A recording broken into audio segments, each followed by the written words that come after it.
चार रजिया मड़ुआ मेहमानी से आइल। चार रजिया मड़ुआ मेहमानी से आइल, कूट छाट के घर ही जाता में पिसाइल।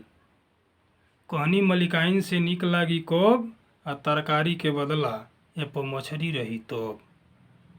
झोला उठौनी चली गई नी बाजारे। झोला उठौनी चली गई नी बाजारे, आ मोहित से 1 किलो सिधरी ले आईनी उधारे। कहनी मलिकाइन से जल्दी बनावो, अब बड़ी जोर भूख लागल बा, आजू गरमा गरम खियावो। रोटी पाकल मछरी बनल पलथी हम लगा लिहनी, आ धीरही खाते खाते 5 रोटी दबा दिहनी। खाए में खूब नीमन लागल, स्वाद केतना बखानी, आ हम न जन्नी खैला के बाद बढ़ जाई परेशानी। बड़ी आराम से राती में नींद भर खूब सुतनी। बड़ी आराम से राती में नींद भर खूब सुतनी, आ होत सवेरे 4 बजे बिछौना से जब उठनी। डोल डाल तनी हो आई, लोटा में पानी भरा गईल। डोल डाल तनी हो आई, लोटा में पानी भरा गईल, आ लठ के सुरती 1 चिटकी ओठे में धरा गईल। चलत चलत बढ़ी गईनी पाड़े जी के परती में।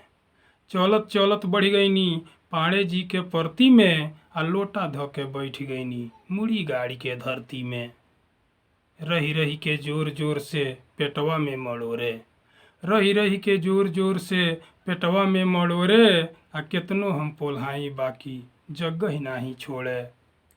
मड़ुआ ऐसन बहले रहे छूटे लागल छितरी। मड़ुआ ऐसन बहले रहे छूटे लागल छितरी, आ हम का एने ऐठत रहनी उ ऐठत रहे भीतरी। दर्द के मारे रोवे लगनी कैसे घरे जाइब।